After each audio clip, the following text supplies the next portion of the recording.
to this.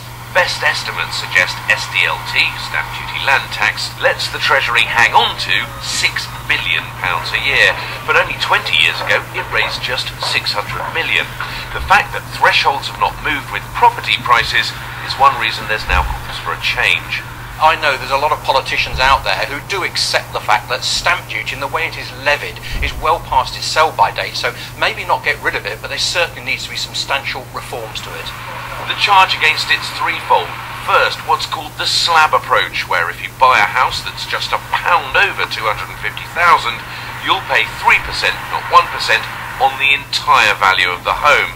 That pound could cost you £5,000. That can't be right. So what we're saying is, for goodness sake, there shouldn't be that slab approach. It's a disincentive. You should be looking at it in the same way as income tax and other taxes, where in effect it's above a threshold, you pay a slightly higher amount on that element, not on the whole lot. Second, price ghettos. Regional differences mean half the stamp duty revenue comes from that quarter of UK transactions that are in the southeast. And third, it's an extra financial burden on first-time buyers, which taken all together suggests leaving stamp duty as it is bad for the housing market.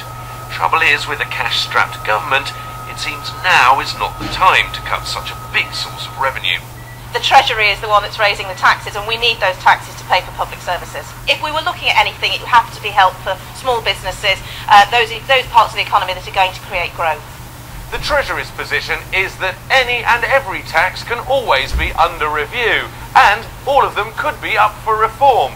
But in the current economic climate, having spoken to officials and a Treasury Minister, it's fair to say stamp duty reform is not at the moment top of their agenda.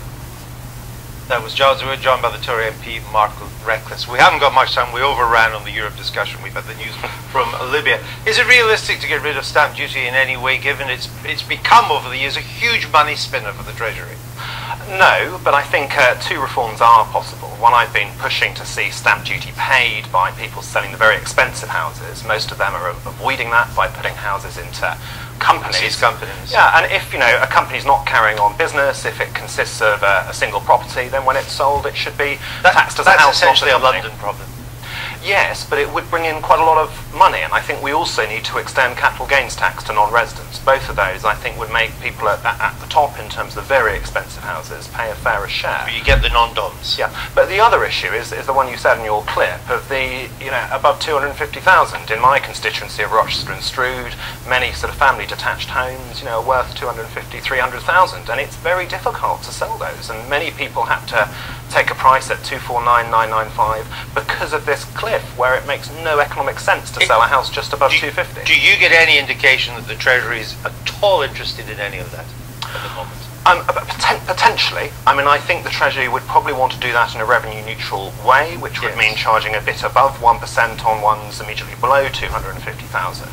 But I also think the Treasury appreciates that these taxes tend to reduce transactions. When Labour put in the big increases, the property market was booming. But now, given the difficulties of transactions in the property market, it may be that if you cut rates for a bit, perhaps temporarily, it could be that actually led to more transactions, more revenue, and house sales really feed into the wider economy. So it could be part of a great strategy. For the case for change. Well, it is a very damaging tax. As you just said, it reduces the number of transactions, it increases rather than reduces volatility in prices. This slab approach is absurd because it makes it very difficult to sell at the slab point. And there was a report earlier this week worrying that there are too many people occupying houses too big for them. Well, one reason for that is it's so expensive to sell the house that the whole housing tax system needs reforming, not just stamp duty but council tax as well, which is very unfair and regressive in the way that it impacts on people. We shall see.